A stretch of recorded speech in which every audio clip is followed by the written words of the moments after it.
Aujourd'hui, je vous emmène sur les plages des Landes, plus précisément à Saint-Giron-Plage.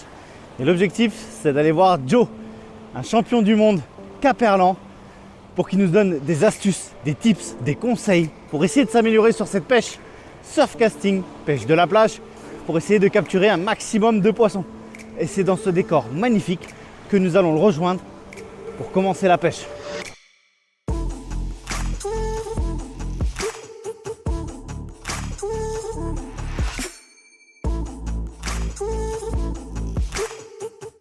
Ça va? Impeccable, on est au bord de l'eau, là on peut pas être mieux. Tu m'étonnes. Et pourquoi tu as décidé de te mettre ici justement? Alors là on va se placer là parce que là on est sur la marée basse pour l'instant.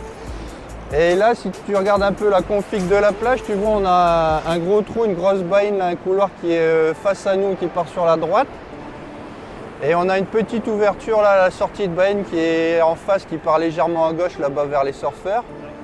Donc il y aura un couloir un peu de sortie. Ce qui fait que là, au début de la pêche, on va pouvoir essayer de pêcher un peu dans le couloir. Et après, sur tout le montant, on pourra tester sur le plateau où il y a les vagues. Souvent, il y a le poisson qui va venir se nourrir dessus. Et peut-être même rentrer dans la baïne où on pourra du coup pêcher à la fois dans la baïne, sur le plateau et éventuellement sur le couloir de sortie. Nickel. Il n'y a plus qu'à se préparer alors. Allez, on met ça en place. C'est parti.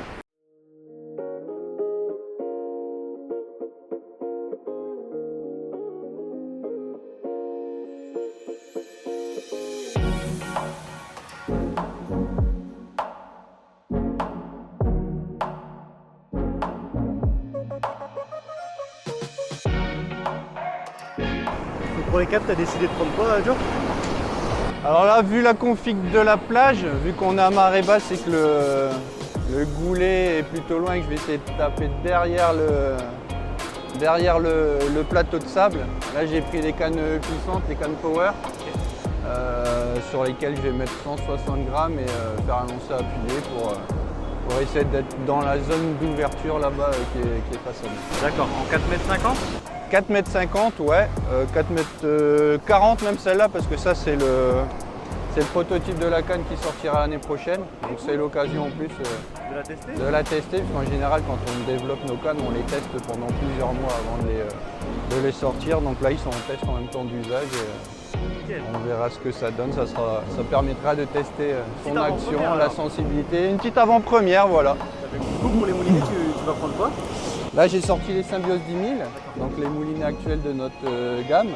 Taille 10 000 long casque, donc pour aller chercher justement la distance et un bel enroulement du fil, c'est ce que j'utilise là. Mais attends, mais je crois que c'est écrit Adonis 7000 que Ouais, parce qu'en fait l'avantage de nos moulinets Symbiose, c'est que les bobines de l'Adonis 7000 sont compatibles avec notre Symbiose 10 000. Donc comme ça, celui qui avait un Adonis avant, qui a maintenant un Symbiose, il peut interchanger les bobines de l'un à l'autre.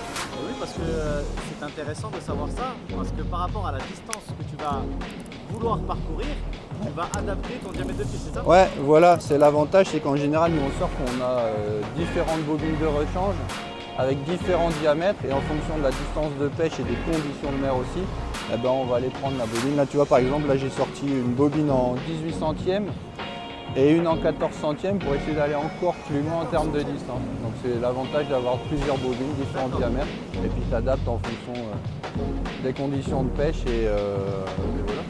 Mais bien évidemment, tu ne vas pas lancer avec du 14. Non, on a un arraché conique qu'on appelle, donc qui démarre en 18 centièmes, comme ça le raccord se fait très bien, et ça finit en 57 centièmes, où c'est là que tout l'impact est pris, et puis tu peux lancer une grosse plombée, et après c'est du 14 centièmes qui va fuser tout seul dans les anneaux et dans les airs. Eh ben super. Ouais. Comment ça se fait qu'il est comme ça depuis quel an? Alors ça c'est le pic qui est dans la gamme actuelle, les classiques, qu'on retrouve en différentes tailles. Donc ça c'est le 1,50 m qu'on utilise beaucoup nous en surfcasting.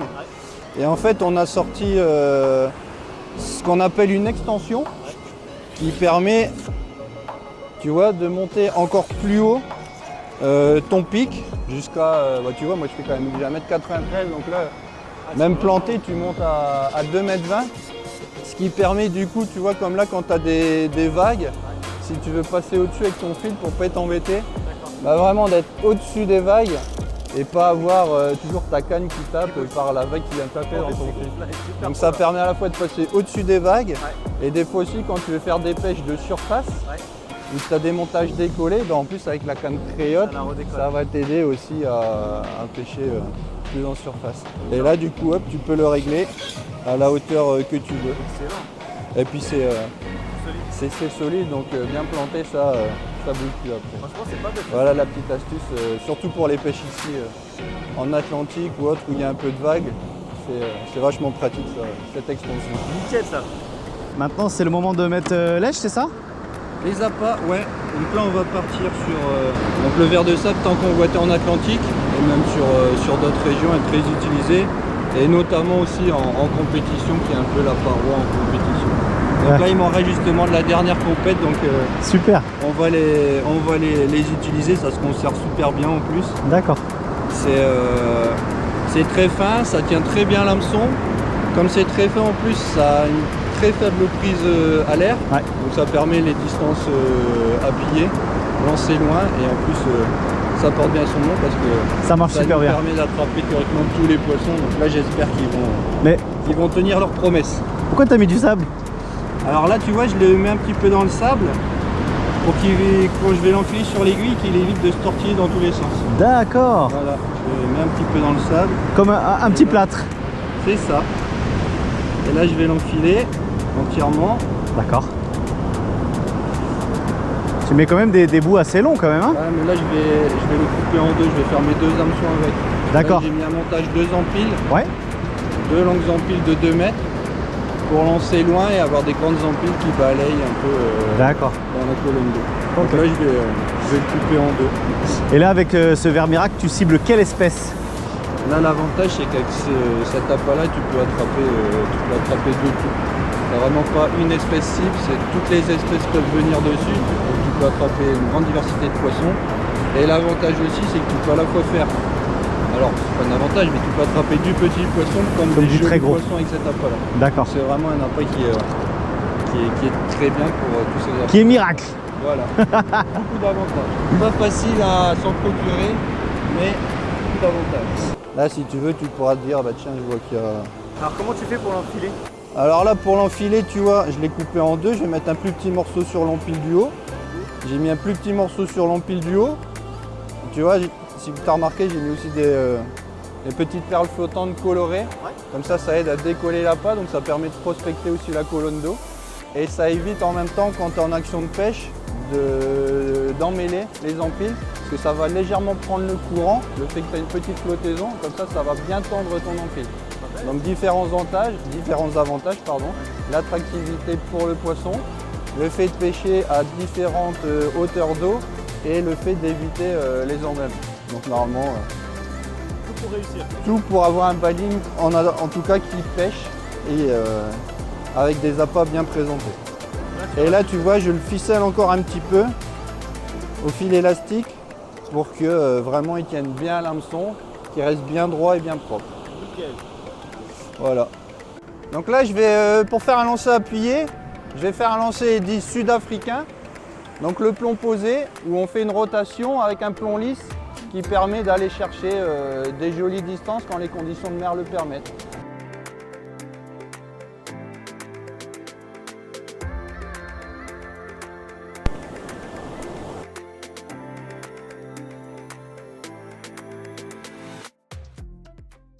Là, à voir parce qu'il y a le petit vent là qui fait osciller légèrement la canne, mais je pense qu'on a une petite touche, donc on va relever là pour voir tout de suite si le poisson est là.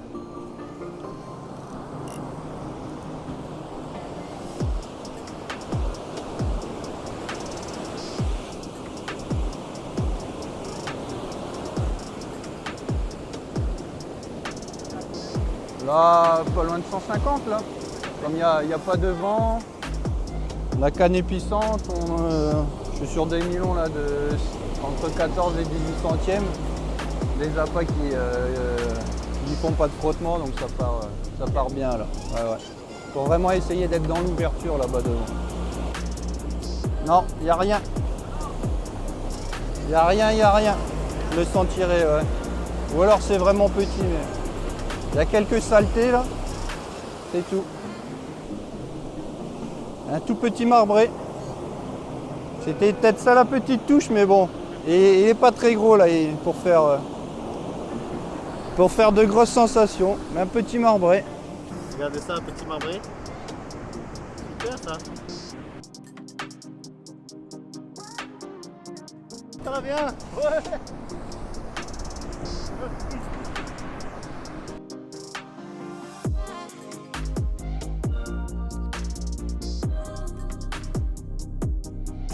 Bon, ça y est, on est installé. Franchement, Joe, il m'apprend beaucoup de choses. C'est ça qui est cool quand on côtoie des pêcheurs plus expérimentés, notamment un champion du monde de pêche en surf casting. Ben, c'est qu'on apprend beaucoup. J'espère que vous aussi vous apprenez dans cette vidéo. N'hésitez pas à le manifester, à me donner vos impressions dans l'espace commentaire, c'est fait pour, et à vous abonner pourquoi pas si la vidéo vous plaît, et de la partager à un maximum de personnes afin de faire connaître justement tous ces tips, tous ces conseils. N'hésitez pas aussi, dans la description, vous aurez le lien de tous les produits que nous avons utilisés.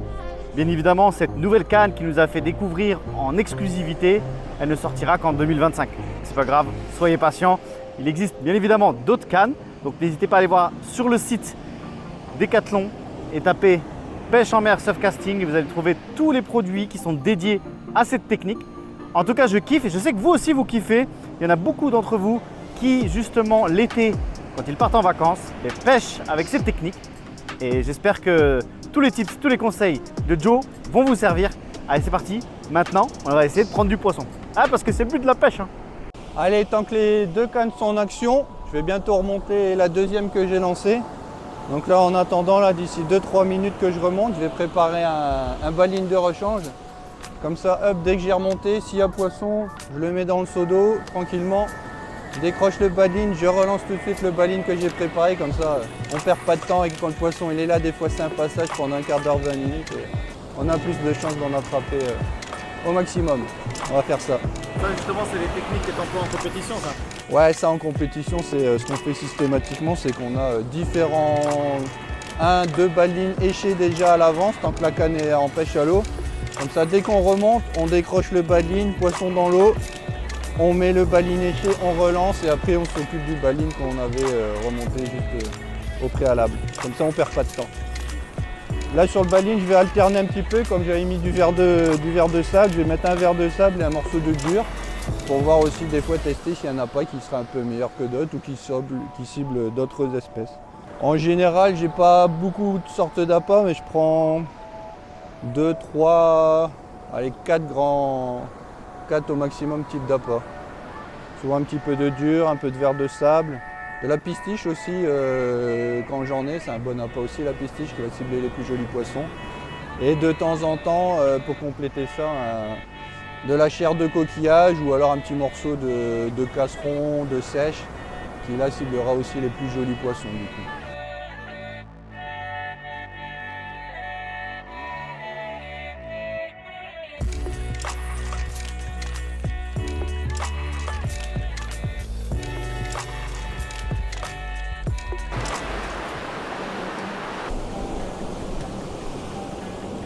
Ouais, là ça tire dans la dernière vague là. Il va arriver là, regarde. Il part à droite, il prend le courant là, regarde. Ça va être du marbré ça, il y en a peut-être 2. Il y en a au moins en haut. Peut-être un deuxième au traînard. On va reculer parce qu'il y a la saleté un peu. Regarde, il y en a 2. Ouais, 2 marbrés, doublé de marbré là.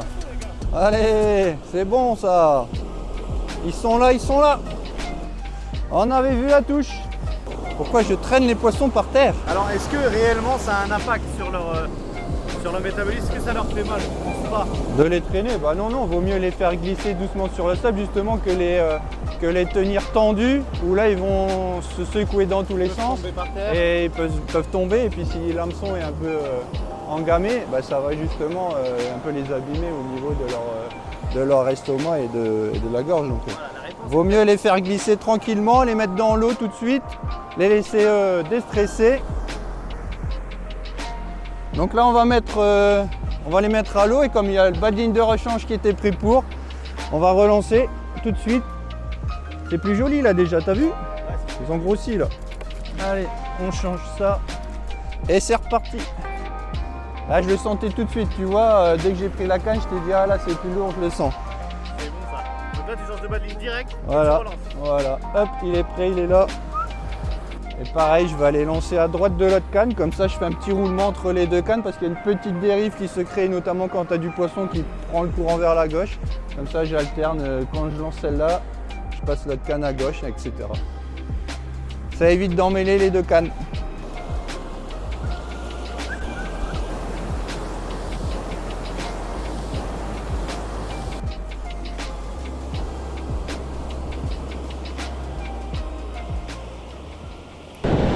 Bon allez les gars, c'est à mon tour d'aller relever. Hein? Ouais. Allez les gars, c'est à mon tour d'aller relever. À mon tour de pêcher un poisson. Hop, on va prendre cette canne. Ah, et on va essayer de voir s'il n'y a pas du poisson dessus. On va ramener tranquillement. Il a quand même lancé à 100-150 mètres. C'est quand même assez long. On se rapproche tranquillement du bord. Et c'est vraiment top. Hein. On va voir s'il y a du poisson bien évidemment dessus. C'est un petit peu lourd, on va voir.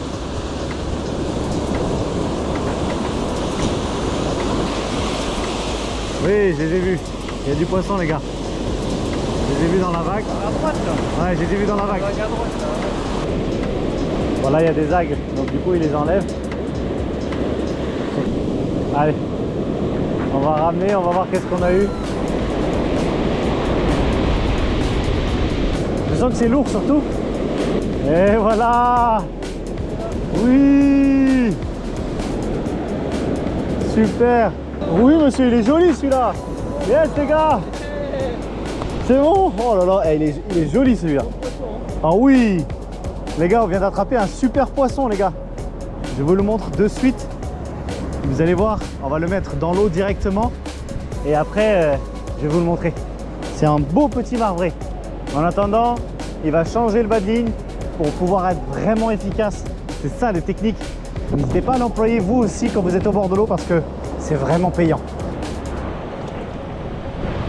Hop, changement de bas de ligne. Allez, changement de bas de ligne. Ils sont là, on va pas perdre du temps. Super. Oh, bon. Ça c'est bon ça. Oh, il est balèze celui-là. Ouais, Il fait 35 peut-être. pas 35 mais un bon 33 je pense. Ça c'est bon ça. Et c'est que les marbrés, c'est bizarre hein. Bon les gars. Enfin j'ai fait mon premier poisson. Et regardez. Un moucheté vraiment sympathique. Regardez ça, comment c'est joli comme poisson. Avec cette petite bouche caractéristique et ses zébrures.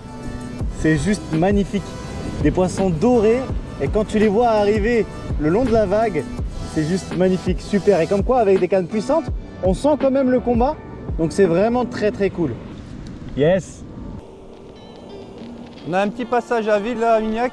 Du coup, on va un peu changer la stratégie. On était sur 2 empiles de 1,80 m, 2 m au loin. Là, je vais mettre un long traînard avec des appâts un peu plus gros, pistiches. Et je vais lancer un peu plus proche pour être dans le goulet de sortie là, pour voir s'il y a un joli poisson qui passe dedans. On va alterner une canne toujours au loin et l'autre dans le goulet avec le traînard. On verra. Il faut s'adapter, il faut changer de temps en temps en fonction de la marée. Donc on va changer, on va remonter et relancer.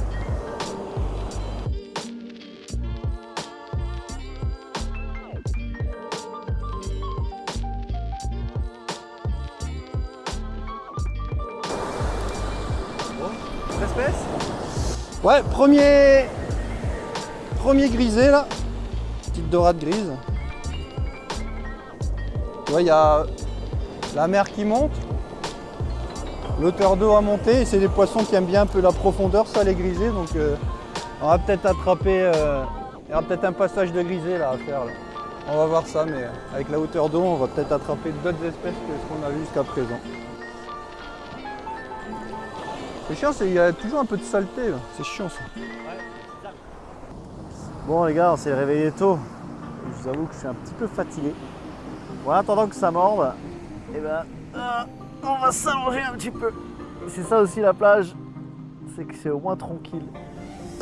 Ah. Petit changement de stratégie encore, ou plutôt on va tester une autre approche. On était au loin, 2 longues empiles, un long traînard. Bon, on voit que ça reste un peu calme. On a les vagues qui se calment, la hauteur d'eau qui monte de plus en plus. Donc là, je vais tenter 2 empiles encore plus longues, mais avec du pop-up et de la perle polystyrène pour bien flotter, pour aller voir s'il n'y a pas quelques poissons barre-mouchetés, oblades, petites liches, bogues, qui vont être beaucoup plus en surface. Donc on va tester ça et on verra, on espère qu'ils vont répondre présent. Du coup, t'as mis quoi, une polystyrène, c'est ça? Ouais, là tu vois, c'est un pop-up, un peu pailleté. Et sur l'autre empile, c'est les perles polystyrène là que tu peux enfiler. Et ça décolle beaucoup plus ton appât qu'une perle flottante dure. Ça peut être la clé. Ça peut être la clé de la réussite ou de la recherche d'autres espèces. On verra, faut tenter.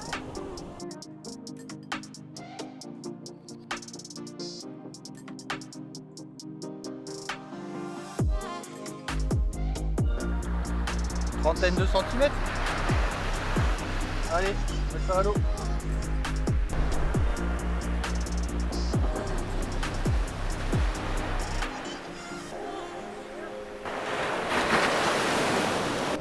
Changement qui a été payant là, on avait mis le montage long en pile, grosse perle blanche pour bien décoller sur le plateau de sable à marée haute. Et tu vois, premier lancer mis, un beau détendu et un bar d'une trentaine de centimètres. Et là on va tenter autre chose encore, je vais mettre 3 empiles plus courtes avec des grosses perles flottantes dures, avec des petits morceaux de chair de poisson pour voir si des fois, comme c'est très calme, l'eau est chaude, il y a de la hauteur d'eau. Si des fois il y a des vives royales, des chinchards ou d'autres poissons un peu de surface qui viennent chasser dans tout ça. On va tenter. Nickel, ça. Allez, c'est parti, on va remonter une canne. Il a changé de canne, il est parti sur la Symbios Black Edition. La hybride. Je pense qu'il a lancé un peu moins loin. Donc on va voir. Ah, je sens les coups de tête un peu. C'est bien parti sur la gauche. Qu'est-ce que ça pourrait bien être? Ça a l'air d'être pas mal, hein. Allez. Quel type de poisson on a aujourd'hui? Une autre espèce, ce serait stylé. Qu'est-ce que ça pourrait bien être?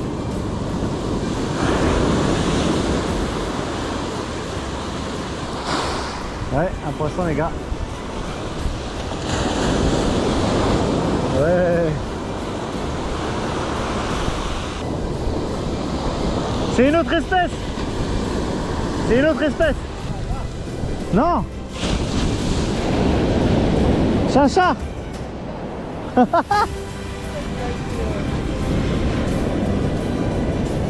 Yes. Super, nouvelle espèce, les gars, regardez. Cette fois-ci, c'est un chincha. Hop, voilà. Nouvelle espèce. Gros yeux, corps argenté, petit chincha. Top ça. C'est top. Ah mais c'est décroché tout seul. Mais non. Bon bah ça y est, c'est fini. Bah ouais, c'est fini à Miniec, là on a fait une belle petite session, une belle matinée, toute la montante. On s'est amusé, on a fait du poisson, on a vu des touches. On vérifie des fois qu'il y en a pas encore là, pour le dernier relevé. On a bien senti du poisson au bout de la ligne aussi, ouais. Différentes espèces, des jolis marbrés. Ouais. Dorade grise, un bar et un chinchard également. Donc bon, 4 espèces c'est pas mal, mais grosse pêche de marbré surtout. Ouais. Mais quelques autres espèces pour accompagner. Donc, on a pris du plaisir et c'était cool. Et surtout on a appris beaucoup de choses parce qu'avec Joe, il nous a vraiment transmis son savoir. Bon, je pense que les petites techniques, tu les as gardées pour toi, mais effectivement, on a dévoilé pas mal. J'ai dévoilé.